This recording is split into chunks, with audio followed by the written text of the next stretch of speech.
Téléspectateurs de Gabon Première, bienvenue dans votre programme Le Message de l'Islam. Une nouvelle thématique, cette fois-ci s'agissant de la purification de l'âme. Alors je ne suis pas seul pour pouvoir en parler. Nous sommes avec le frère Tahirou Youssouf Assila.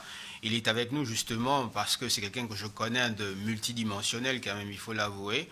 Vous l'amenez dans le secteur, on va dire, de notre monde, dans le secteur de la religion, il s'y retrouve. Et justement, c'est souvent avec beaucoup de plaisir que je l'invite sur le plateau. Assalamu alaikum. Alaykoum salam wa rahmatullahi ta'ala wa barakatuhu. Alors, nous allons parler de la purification de l'âme, ce principe fondamental qui vise à l'amélioration spirituelle et morale du croyant. Alors, d'entrée de jeu, qu'est-ce qu'on entend par purification de l'âme? أعوذ بالله السميع العليم من الشيطان الرجيم بسم الله الرحمن الرحيم الحمد لله الذي هدانا لهذا وما كنا لنهتدي لولا أن هدانا الله. Au nom d'Allah le clément, au nom d'Allah le tout miséricordieux, au nom d'Allah le très miséricordieux, nous prions sur le prophète alayhi salatu wassalam et nous demandons à Allah de bénir sa noble famille et ses nobles compagnons. Cher frère Issa, c'est avec un réel plaisir que je reviens ici aujourd'hui pour évoquer un thème qui est d'autant plus actuel qu'il interpelle la plupart des musulmans qui sont assoiffés de Dieu, qui sont assoiffés de haute spiritualité. Il faut comprendre que quand on parle de la purification des âmes, il faut le faire revenir à l'origine même, c'est-à-dire dans la vie du prophète Mohammed alayhi salatu wassalam. Et c'est à ce niveau-là que nous pouvons tirer profit. Parce que nous savons tous que quand Allah nous parle dans le Coran, il nous a toujours interpellés par Ati'ullah wa Ati'ur Rasul. Adorez votre Seigneur, mais en suivant le prophète. C'est d'autant plus aussi important que Allah a toujours insisté sur le fait que c'est lui notre modèle. Et que c'est lui qui doit être la porte d'entrée, qui doit nous mener vers le royaume céleste, le royaume de Dieu. D'accord. Et c'est dit dans le Coran, Ba'da a'udhu billahi minash shaitanir rajim, Ya ayyuhal ladhina amanu, la tuqaddimu bayna yaday Allahi wa rasulih. Ila akhir al-aya. Vous qui faites partie de la communauté des croyants, ne vous interposez pas entre Dieu et son prophète. Ça veut dire, suivez-le. Nous savons que beaucoup d'envoyés ont été suscités par le Seigneur pour venir rappeler, faire un rappel à l'ordre, à l'humanité, de la nécessité impérieuse et de la nécessité urgente de se rappeler qu'après cette vie, il y a une autre vie qu'on appelle la vie de l'au-delà. Et que l'au-delà sera une sorte de sanction de ce qui a été œuvré sur cette vie ici-bas. Quand on va parler de la purification de l'âme, nous allons, ou bien personnellement, je vais faire revenir à ce qu'on appelle le hadith sur Jibril. Bon, on sait que Sayyidina Jibril, il y a beaucoup de hadiths dans lesquels il est associé, mais il y a un hadith spécifiquement qu'on appelle hadith ou Jibril, parce que c'est le hadith qui, dans sa composition et dans son architecture, reprend toutes les trois dimensions de la religion musulmane qu'on avait évoquées lors de l'émission passée.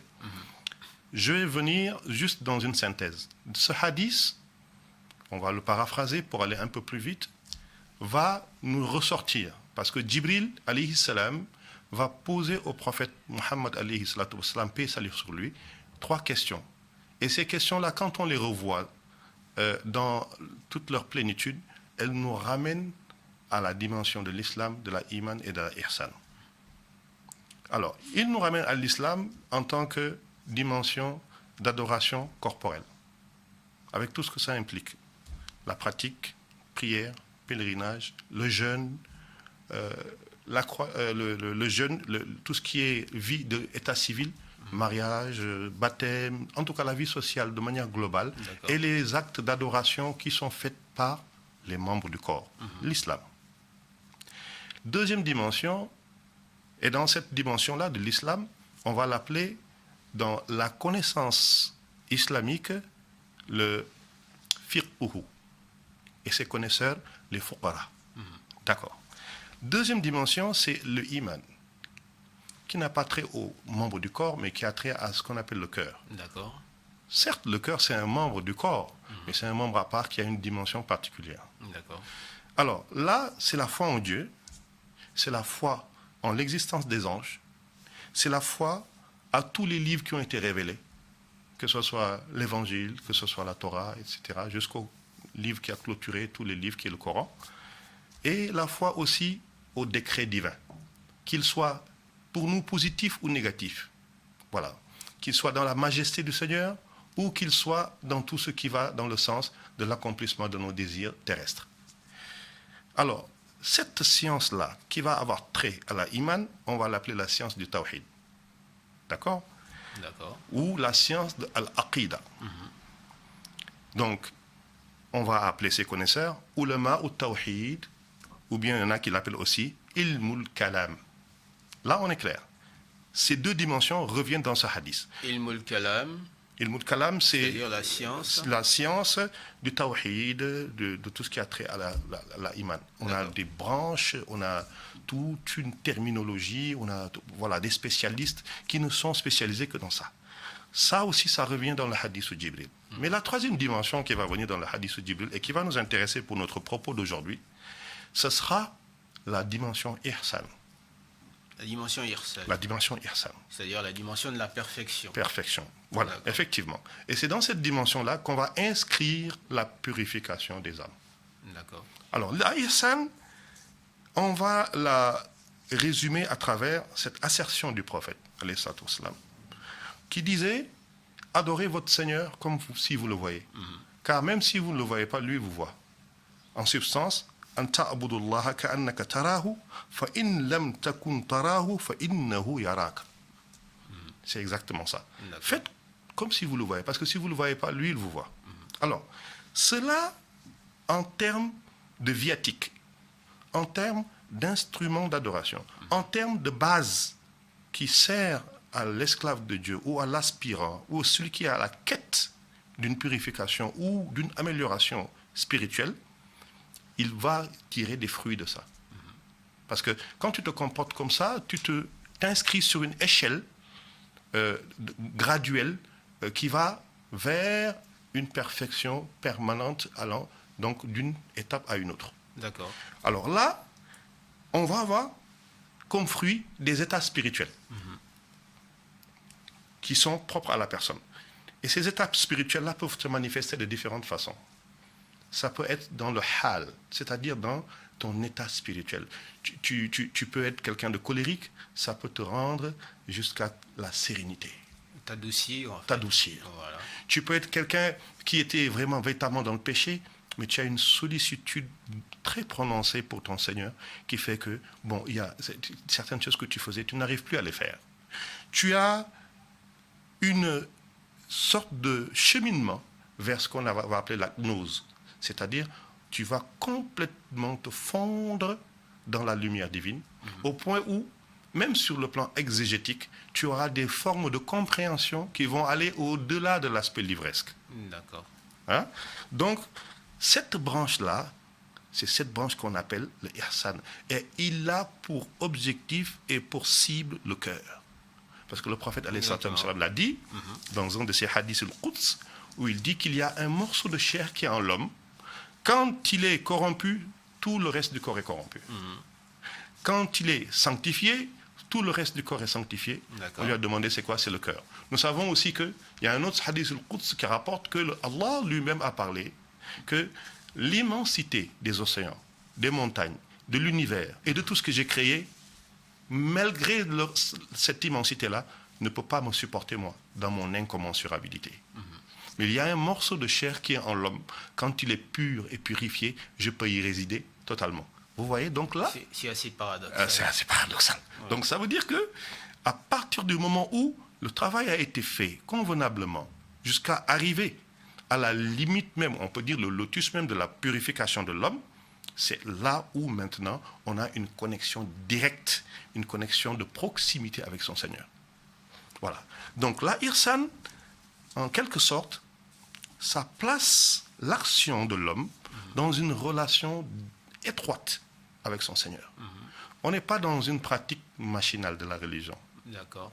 On n'est pas dans une pratique robotisée de la religion. D'accord. On est dans une pratique qui relève de trois actions. De 3 actions, et lesquelles sont-elles? Je prends l'exemple de la prière. La prière.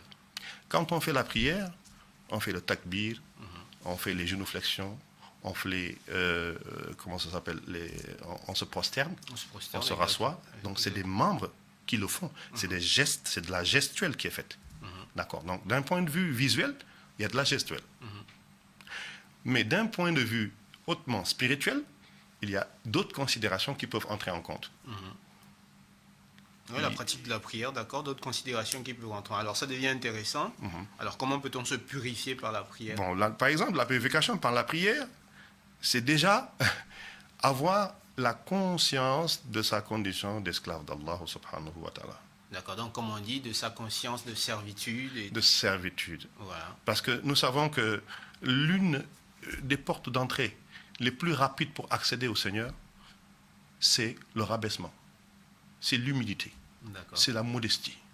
Mais cette modestie-là, la manifester de l'intérieur vers l'extérieur, en donnant à chaque station de la prière le temps qu'il faut, la concentration et la méditation qu'il faut, pour pouvoir en tirer les profits, les fruits. Parce qu'en fait, la prière fait partie de la dimension de l'islam.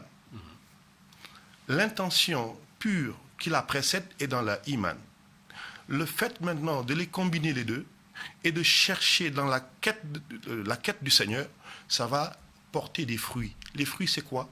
C'est avoir maintenant la sakina, c'est avoir la sérénité, c'est être conscient de la présence sainte du Seigneur, d'être dans l'enceinte scellée de Dieu et de pouvoir, après, à partir de là, se rendre compte qu'il y a peut-être des choses qu'on faisait avant et que la prière, par cette forme de pratique-là, par cette forme de cette démarche-là, va produire des fruits de crainte.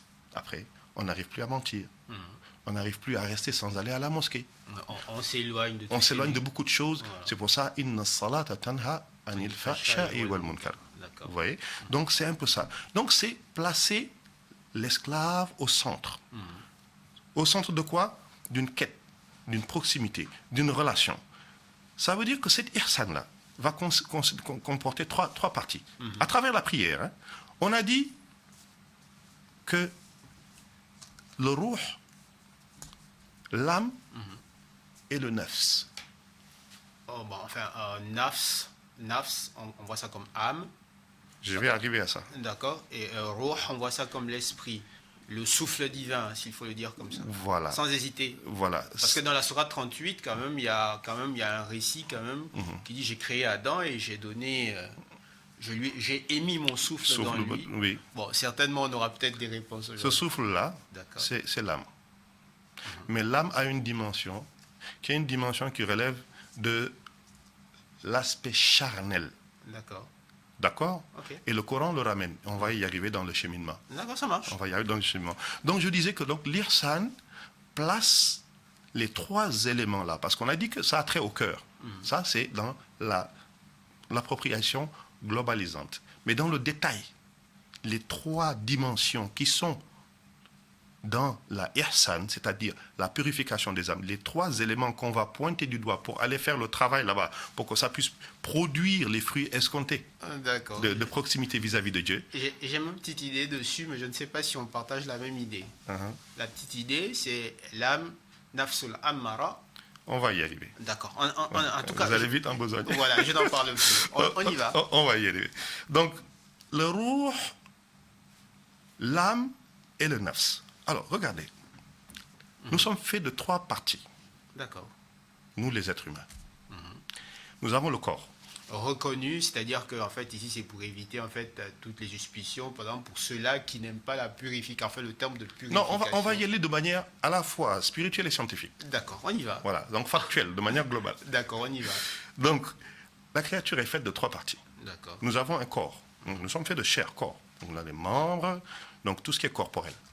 Ça, dans la prière qu'on avait pris comme exemple, ce sont les membres qui le font. Exactement. Quand tu dis fais le takbir, c'est les mains. Quand tu fais la génuflexion, tu te baisses, les mains, etc. Quand tu te prosternes... Ce sont les os, le dos et tout le reste qui agissent. Voilà. Les membres corporels qui le font. Donc, on est dans la dimension de l'islam.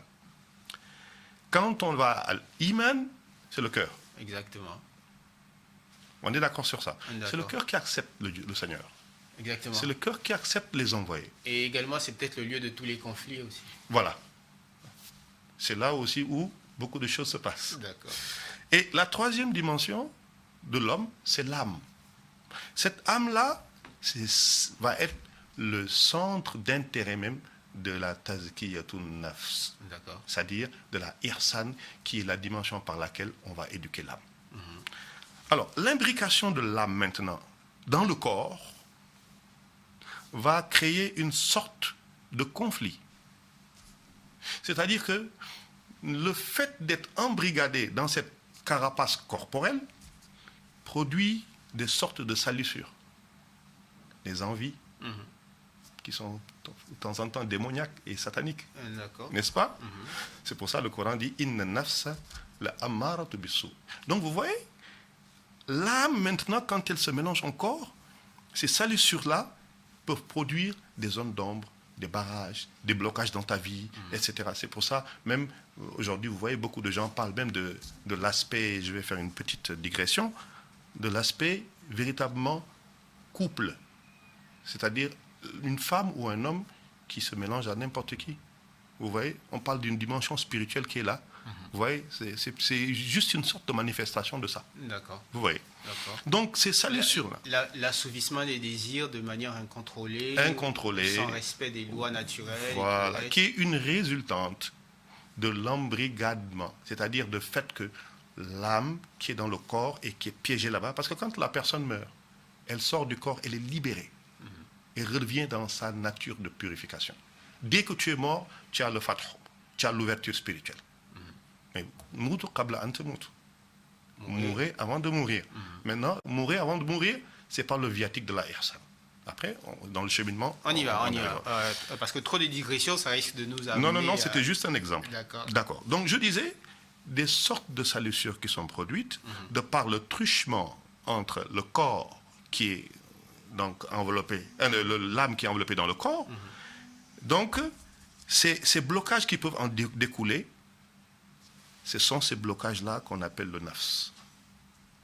Ce sont ces sortes de zones d'ombre qui sont la dimension même, la dimension sombre même de l'âme. D'accord. Qu'on appelle nafs. On comprend mieux. Voilà, c'est clair? Okay. Alors, le processus de purification donc, de cette partie qu'on appelle nafs, de cette partie donc charnelle, de cette partie désireuse, de cette partie plus ou moins corrompue de l'âme, qui est nafs, c'est ce processus de purification qu'on appelle tazkiyatun nafs, la purification de l'âme. D'accord, mais on dira quand même qu'en fait le processus du nafs c'est quand même un processus important parce qu'en fait ça permet en fait de s'élever par exemple au-delà par exemple des convoitises, au-delà de la jalousie, de la haine, du racisme, tout ce que vous voulez, tout ce qu'il y a comme négativité, mais c'est un exercice quand même important, c'est-à-dire le fait que l'âme soit là, il y a quand même une raison. Vous voyez, vous avez exactement décrit la finalité de mon premier cheminement sur la démonstration même de la ihsan et la place centrale de l'âme dedans et les dimensions plus ou moins douteuses ou rebelles de la nafs. D'accord. C'est quoi? C'est que le nettoyage de l'âme dans cette partie charnelle-là, qui relève d'un processus, va ramener l'homme à retrouver dans toute sa plénitude son ruh, son âme. Donc il va se purifier. Son âme va redevenir une âme originelle, telle que descendue, telle que créée par le Seigneur. Vous voyez? Donc, vous voyez que nafs, dimension, comment dirais-je, corrompue, et ruh, dimension sanctifiée, purifiée, travaillée, comme vous voulez, le terme que vous voulez utiliser. D'accord. Donc, la nafs maintenant va subir un cheminement graduel. Et ce cheminement graduel va aller de X à X plus 1, X plus 2 jusqu'à Y. Vous voyez? Et ce cheminement-là, on va le tirer de l'exemple et du cheminement du prophète Mohammed et de la source coranique. Le Coran nous dit quoi? Le Coran nous a ramené Inna nafsa la amarat bisu. Donc, nafsul amara. Le Coran nous a amené nafsul lawama. Lawama, d'accord. Le Coran nous a amené nafsul mutma'inna. D'accord. Le Coran nous a ramené nafsul radiya, nafsul mardiya et nafsul kamila. Je m'arrête à kamila. D'accord. Tout ça, c'est dans le Coran. C'est dans le Coran. Voilà. C'est les versets coraniques. Exactement. radiyatan mardiyatan fadkhuli fi ibadi wadkhuli jannati. jannati. Donc, on ne raconte pas de choses qui sont hors coraniques ici. Je préfère qu'on reste dans les fondamentaux véritablement exégétiques coraniques et de la sunna. Donc, quand je dis nafsul kamila, c'est-à-dire que l'homme, dans son cheminement de purification, est passé d'un être d'une imperfection incontrôlée à un être humain ou un individu complet dans sa spiritualité. C'est-à-dire que tu n'es plus esclave de tes passions. Exactement. Tu n'es plus esclave de tes désirs. Tu arrives à les dépasser. Et c'est d'autant plus passionnant qu'on voit des gens qui sont des connaisseurs. Ils ont toutes les sortes de qualifications et de diplômes en matière de religion. Vous discutez dans le fiqh, mais il vous abat. Vous allez dans l'exégèse du Coran, il vous abat. Vous allez dans la pratique de nawafil, etc., il vous abat. Dans le jeûne, il y a des gens qui sont très réguliers dans le jeûne, etc. Mais quand vous cohabitez avec eux une semaine, vous êtes découragé. Et c'est là où il y a une problématique qui est peut-être sujet à discussion, c'est comment est-ce qu'on doit s'organiser, nous les musulmans, de par le cheminement et de par notre façon de pratiquer, pour refléter la véritable image de cette belle religion. D'accord. Pour ceux qui ne sont pas musulmans. Parce que si tu as eu une bonne connaissance, si tu as l'aspect livresque de la religion, et que le nettoyage intérieur n'a pas été bien fait, c'est comme la maladie du diabète. La personne est là, elle est bien portante, mais les rongeurs sont à l'intérieur, ça crée des débats, des dégâts, du moins, excusez-moi du terme, des dégâts, vous voyez. Donc c'est ce qui emmène, aujourd'hui, on a des sujets de controverse dans la religion, certaines personnes qui s'affichent au nom de tel verset a dit ça, la sunna n'a pas dit ça, le bid'a de ça, etc. Mais quand vous faites de la fréquentation, vous regardez au point de vue des akhlaq, au point de vue des caractères. Parce que la finalité de la tazkiyatun nafs, c'est d'élever le niveau de caractère, d'être dans la noblesse caractérielle. Innama bu'istu li'utammima makarim al-akhlaq. Le prophète alayhi salatu wassalam qui l'a dit. Je suis venu pour revivifier et ramener vers les cimes même de l'éminence des caractères. Donc, si on va passer dans la purification de l'âme, il faut une finalité. La finalité, c'est d'avoir les comportements qui sont analogues ou similaires, plus ou moins, au comportement qu'avait le prophète Mohammed alayhi salatu wassalam. D'accord. D'accord. Alors, est-ce que par là, on peut comprendre que, en fait, la tazkiyatun nafs nous amène un tout petit peu, nous amène à la connaissance de soi, à la connaissance de nous-mêmes. C'est-à-dire, il faut d'abord certainement connaître, c'est-à-dire que s'il y a purification, ça veut dire qu'il y a certainement des manquements et qu'il faut pouvoir recadrer. Et cela passe par une certaine connaissance de soi, qu'elle soit positive ou négative. Bon, enfin, permettez-moi de parler comme ça. C'est tout à fait normal. Le débat est ouvert. La dernière émission qu'on a faite sur les objectifs du Hajj, j'avais évoqué la station d'Arafat, éventuellement toutes les symboliques qui devaient être ressorties de ces étapes qui la caractérisent, qui caractérisent le Hajj. Et j'avais dit, Man arrafa nafsahu arrafa rabbahu. J'avais dit que si tu te connais toi-même, tu connais toi ton Seigneur. Se connaître soi-même, c'est quoi? C'est pas connaître que tu es un bel homme, ou tu es bien habillé, ou tu es de telle ethnie, ou de telle origine. Non. C'est de connaître ta condition d'humain faible. Et si tu sais que tu es faible, c'est parce qu'il y a un tout-puissant qui t'a créé, qui est Allah. C'est la connaissance et la conscience que tu as dans cette introspection dont on vient de parler, que tu es un être qui a une connaissance qui est limitée. Tu ne connais pas de quoi demain est fait. Même ceux à qui le Seigneur a accordé le dévoilement, ils ont une limite dans la connaissance du futur. C'est Allah qui est l'omniscient. C'est lui qui connaît tout ce qui est dans son royaume. Si tu te connais toi-même, mais tu sauras naturellement que tu es un être qui a un début et une fin. Parce qu'à partir du moment où tu es né, tu vas mourir un jour. Donc, ça va te pointer, c'est une relation de dualité en fait. Tu vas te pointer que c'est Allah qui est éternel. Parce que lui n'a ni commencement ni fin. Il est dans son éternité. Donc, le travail de la tazkiyatun nafs, c'est-à-dire les différentes dimensions de la nafs, dans le travail qui va être fait, va te ramener à une notion dont j'ai parlé tout à l'heure, c'est la notion de l'humilité en Allah, complète. Quand la personne y arrive, mais de manière sincère, parce qu'il y en a qui jouent à l'humble qui ne sont pas humbles sincèrement. Donc, quand on y arrive, au point où, parce que Allah aime quand son esclave, Allah aime quand sa créature se rabaisse. Que je ne suis rien, je ne peux rien, c'est toi. Tu es le Dieu d'Abraham, le Dieu des envoyés. C'est toi qui détiens la royauté, c'est toi qui détiens la force en toutes choses. Innal quwwata wal izzati lillahi jami'an. L'ensemble des formes de manifestation, qu'elles soient intelligibles, qu'elles soient matérielles, physiques, spirituelles, tout revient à Allah subhanahu wa ta'ala. De la plus grande à la plus petite. De la plus grande à la plus petite. Mais la tazkiyatun nafs va te mener vers ça. Il va te mener à cette... En fait, c'est une finalité. Ce n'est pas un processus de réflexion qui t'a amené à ça. Non, c'est un processus d'adoration, c'est un processus de suivi du prophète, c'est un processus de suivi même des arcanes de l'islam avec un bon cheminement et avec un bon médecin qui t'accompagne. Et on va arriver à ça. D'accord. Le médecin, on va en arriver, d'accord. C'est la fameuse question, en fait, qui suscite souvent le débat. Parce qu'on se dit, bon, Allah est là, mais est-ce que pour autant, parce que ça se voit même dans la vie de tous les jours, on commence par la maternelle, on commence par le primaire, mais tout ça, ce sont des étapes où nous sommes accompagnés.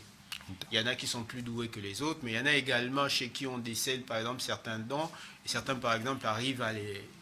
Enfin, c'est comme les coachs, on va dire, un tout petit peu. Vous avez parfaitement paraphrasé l'approche méthodologique de la tazkiyatun nafs. Je vais prendre la première source qui est coranique. Dans la Fatihatul Kitab, on a Rabbul Alamin. Vous voyez, Ar-Rabb, c'est l'attribut d'Allah qui a pour fonction principale l'entretien.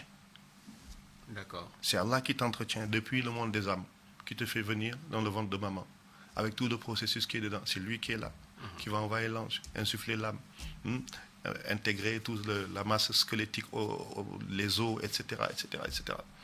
C'est Allah qui va, par sa grâce et sa miséricorde, sauver ta mère qui était entre la vie et la mort quand elle t'a couché. Tu sors de là.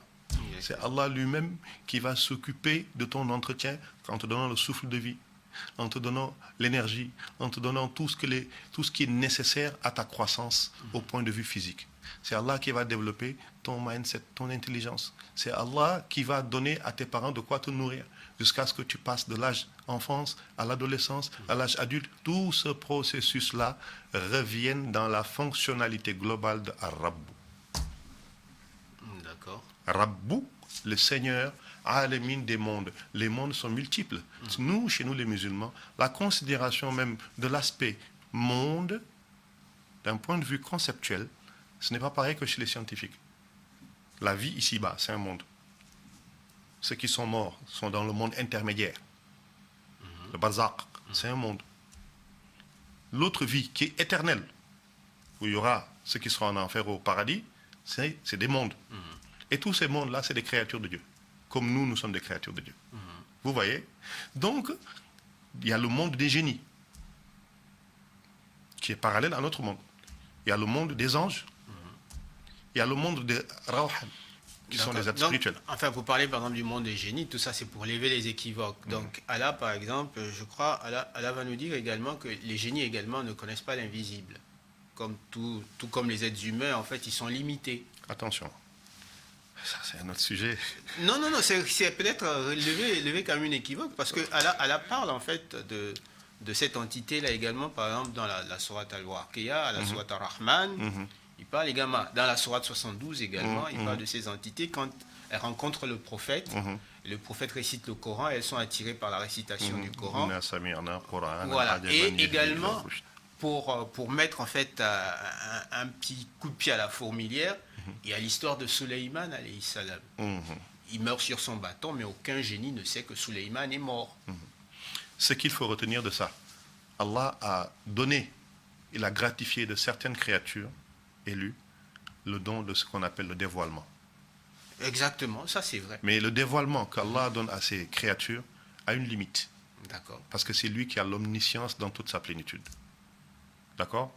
Et c'est le monde de ce qu'on appelle le raïb, c'est-à-dire le monde de l'invisible, c'est un monde qui est très glissant et très dangereux. Exactement. Aujourd'hui, beaucoup de gens pensent que c'est le fait de voir ce qui est invisible et ce qui va venir qui est un signe d'élection de Dieu. Ce n'est pas parce que tu vois que tu es élu de Dieu. Il y a des gens qui ne croient ni en Dieu, ni en aucun prophète. Mais qui ont ils voient. Le fait de voir ne veut rien dire. Le véritable signe de l'élection de Dieu chez un humain, c'est la crainte révérentielle. On est d'accord. En toutes circonstances. Tu l'as vu il y a 10 ans, il était comme ça. 20 ans après, il s'est même beaucoup plus amélioré dans la crainte. C'est ça la quête. Et c'est ce qui fait la spécificité de la religion musulmane. D'accord. Nous ne sommes pas trop dans les « j'ai vu ça, tu as vu ça ». Non.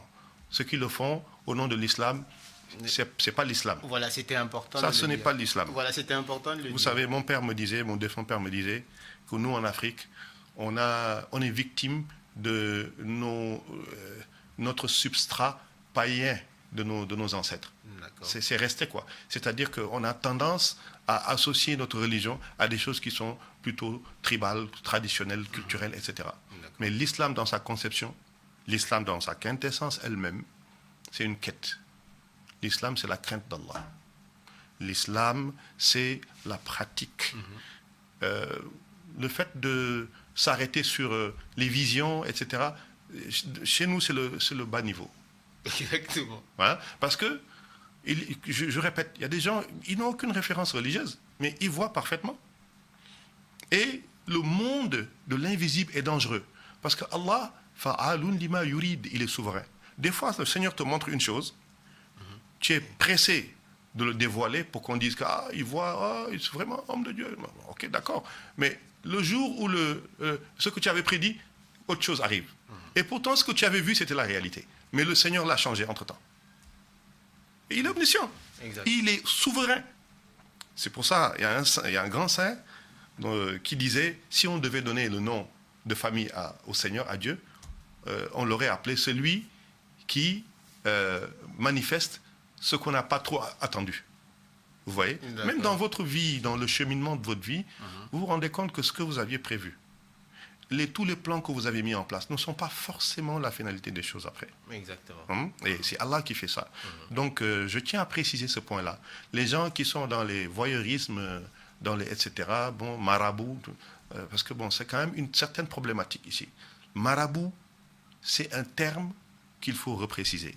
Chez moi, au Sénégal, un marabout, véritablement, dans le terme étymologique pur, c'est un homme de Dieu. C'est quelqu'un qui a le Coran. C'est quelqu'un qui pratique tel que le prophète l'avait pratiqué, qui a des disciples et qui les mène sur cette route-là pour avoir l'agrément d'Allah. Parce que lui-même également est conscient qu'en fait, il est également en fait sous le regard de Dieu. Il est sous le regard de Dieu. Voilà. C'est juste al-ulama wa rasul anbiya. C'est quelqu'un qui a hérité de la science du prophète, qui s'est évertué dans l'application même des directives du Coran et le suivi de la Sunna, et qui a pu goûter à certains délices de cela en termes de purification, etc., et qui y mène d'autres personnes. Voilà, c'est ça. Aziza, naam. Kama qala subhanahu wa ta'ala fi kitabil aziz. Naam.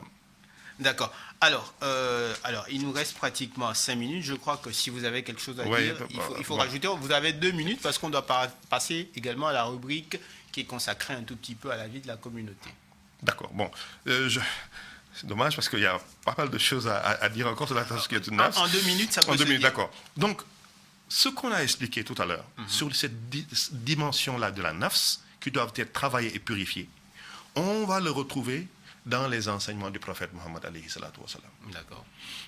À travers ce qu'on appelait le compagnonnage. Ceux qui entouraient le prophète n'étaient pas forcément des grands connaisseurs. Exactement. Sur le plan didactique, l'ivresse, etc. Mais le compagnonnage que le prophète a eu avec eux a contribué à faire d'eux de meilleurs êtres humains. Exactement. Vous voyez, c'est cette démarche-là du prophète qui a été juriste, qui a été éducateur des âmes, qui a été chef politique, qui a été chef de guerre, etc., qui a inspiré et qui a donné l'exemple aux compagnons. Exactement. Au point où, vous voyez, ils sont arrivés tous, in fine, à la purification de l'âme. C'est pour cela que le prophète sallallahu alayhi wa sallam nous a beaucoup pointé du doigt ses compagnons. Quand tu vois le califat d'Omar, le califat radiallahu anhu, d'Abu Bakr Siddiq, etc., la manière dont ils craignaient le Seigneur, la manière dont ils pratiquaient la loi, ils étaient soucieux de cette crainte et de pouvoir prendre en compte la vie future. Ça te montre qu'ils ont été à l'école de la Tazkiyatun Nafs et ils ont reçu les fruits même, les fruits même de cette discipline-là. Alors, juste pour conclure, le prophète sallallahu alayhi wa sallam n'est plus ici. Comment nous devons faire pour atteindre la purification des âmes? Une très bonne question. Voilà. Ouais, il y a des gens. C'est une question rhétorique. Oui, rhétorique. Il y a des gens qui sont les héritiers du prophète. Ce sont les connaisseurs. C'est ceux qui ont mis leurs pieds dans la istiqamati al-kitab wa sunnati. Al-kitabi wa sunnati. Qui ont été dans le Coran, la sunna, la correction et qui sont dans la pédagogie de l'action, qui peuvent, quand tu les accompagnes, nous savons tous que, dis-moi avec qui tu t'accompagnes, je te dirai qui tu es. Exactement. L'accompagnement est quelque chose de très important. C'est pour ça qu'on insiste avec ça avec nos enfants. Pour qu'il ne faut pas qu'ils soient avec des bandits, etc. Quand tu t'accompagnes avec quelqu'un, ça a tendance à te pousser vers lui, ce qu'il fait. Vers le basculement. Voilà. Donc, ce guide-là, c'est qui? C'est celui qui détient la science de la charia et qui, à partir de sa pratique de la charia, en allant à la mosquée, en ayant la crainte, en ayant une sollicitude dans les recommandations d'Allah, il peut te faire profiter des fruits même de la purification, parce que dans le cheminement, tu vas voir comment est-ce que ton nafs va cheminer inexorablement vers le ruh. D'accord, vers le ruh. Ça. D'accord. Mais il dit, l'autre partie, oui. celui qui par contre maintenant a les sciences de la charia, donc les règles de base de la religion, mais qui n'a pas vécu ou cheminé dans la purification de son âme, celui-là, c'est quelqu'un qui, c'est comme si en fait, tu avais quelque chose mais tu ne sais pas t'en servir. Voilà, c'est un captieux en fait. Il ne joue que de l'habilité. Voilà, l'habilité, etc. Et voilà, il ne joue que de l'habilité, de la force, de... Voilà. Donc il dit, la connaissance livresque dépouillée de connexion spirituelle. Tu as les livres dans la tête, mais la connexion, c'est bon, voilà, quelqu'un qui n'est pas musulman, il est à tes côtés, il n'y a pas cette étincelle. Et cette petite étincelle qui peut le toucher son cœur. Exactement. Et il n'y a pas cette lumière. Et ça, c'est pas les livres, c'est pas la longue barbe, etc. Je suis désolé, quoi. C'est un cheminement, c'est un travail. Il faut être aux côtés des initiés pour y arriver. D'accord. Et pour être initié, c'est un travail justement de sincérité, de purification envers Allah et son prophète. Déjà, le fait d'avoir un guide spirituel, du moins, c'est une sorte d'humiliation et de modestie. D'accord. Si tu n'as pas l'humilité de te dire que quelqu'un est beaucoup plus craintif de Dieu que moi, il a beaucoup plus de connaissances que moi, je vais le suivre, comme l'a dit le prophète, sallallahu alayhi wa sallam, pour qu'il m'apprenne ma religion. Je vais le suivre, peut-être qu'en le voyant, éviter de faire certains péchés, ça pourra me permettre, je vais essayer, parce que quand tu vois ton frère, il a la crainte, tu vois ton frère, il a un certain niveau de spiritualité. Si tu aimes la religion, tu vas tout faire. Ça crée une petite onde de choc où tu vas tout faire pour, pas le rattraper, mais en essayant d'être comme lui, tu te bonifies. Exactement. Donc c'est ça même qui caractérise ou qui vient donner une certaine crédibilité à la notion de guide spirituel. 5 minutes se sont épuisées, donc on va certainement reprendre là où on s'est arrêté, mais c'était quand même bien de dire que celui par exemple qui n'étudie que la charia, on va dire ce côté-là, bien qu'il ait la connaissance livresque dans sa tête, ce côté-là peut lui mener à, on va dire, à la perversité. C'est ça. Et celui également qui étudie par exemple les effets par exemple de la taskiya par exemple, et qui n'a pas la connaissance, on va dire, de la charia. Donc en fait, on a comme besoin d'un certain équilibre. ne rien négliger, c'est-à-dire connaître la charia, mais également s'adonner à des exercices spirituels pour pouvoir... Mon guide spirituel m'a dit, lors de mon dernier voyage au Sénégal, il m'a dit, Taïrou, la religion de l'islam, c'est la religion de l'équilibre. Exact. C'est l'équilibre. C'est comme dit souvent quelqu'un, il dit, j'aime bien quand il dit ça, il dit, c'est la religion du juste milieu. C'est le juste milieu. C'est pas de l'exagération ni de la... voilà. D'accord. Alors, nous sommes justement, chers téléspectateurs, le sujet il est très intéressant, mais nous n'avons que... Enfin, comme on dit, le temps s'est égrené et nous vous donnons rendez-vous très prochainement pour une très prochaine émission, certainement à vendredi prochain, Inch'Allah. Assalamu alaikum. قل يا